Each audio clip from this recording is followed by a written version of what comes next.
عبد الرزاق waad mahadsan tahay dhacdada tan shalay oo ilaa xalay oo dhan aad ayaa loo hadal hayay markii uu falkaasi dhacay dilkaasi ninka la yiraahdo Salwan oo isagu lagu naanayso Salwan Monilka oo isagu xalay lagu dilay hoygiisa Södertälje oo ka tirsan xaafad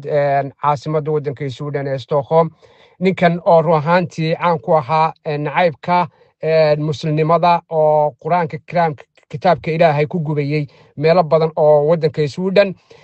gubitaankan uu gubay magaalooyin waaweyn ayaa ruuxaantii cadhooyin badan ka muujiyay isla markaana rabshaduhu ay noqdeen waqtigaasi mid iska soo daba dhacaya gaadiid la gubayay dadkii muslimiinta ah oo cadhaysna dadka Swedishka laftigiisa Cabdirasaaq oo aad ruuxaantii uga cadhooday dhacdada tan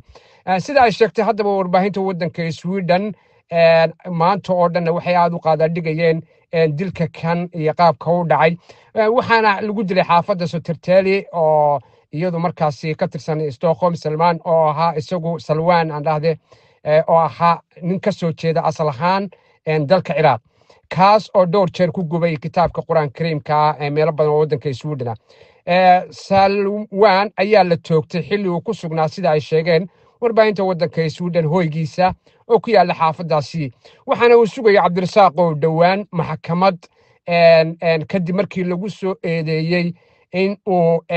kicin bulsho uu waday oo iska herkeenaya dadka muslimiinta ah ee waddanka Sweden iyo dadka waddanka Sweden u dhashay iyo ciidamada booliiska iyo ruuxaantii rabshado badan oo ay ka dhasheen khasaaro dhaawacyo gubitaan fara badan gawaari la gubay askartii oo wax loo geystay macnaha waxyaabahaas oo dhan ayaa loo haystay ninkaasi maxkamad ayuuna sugayay oo la doonayay in lagu qaado warbaahinta ayaa ruuxaantii xaqiijisay in ninkan dilkiisa uu dhacay habeennimadii xalayta oo gurigiisii hoygiisii lagu khaarijiyay Ramus Ohman oo isagu ah dacwad oogaha kiiskan waxa uu xaqiijiyay in ninkan oo lagu dilay gurigiisa waqti habeennimaha xalayto oo lagu toogtay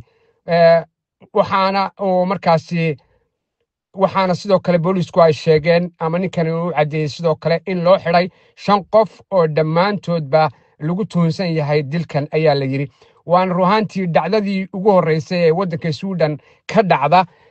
inta la og yahay nin isagu cunsuri ah oo kitaabka Quraanka Kariimka gubaya muslimiinta nacaybka keenaya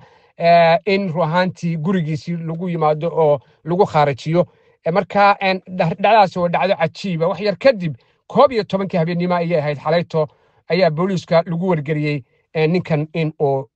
lagu dilay ama lagu khaarijiyay gurigiisii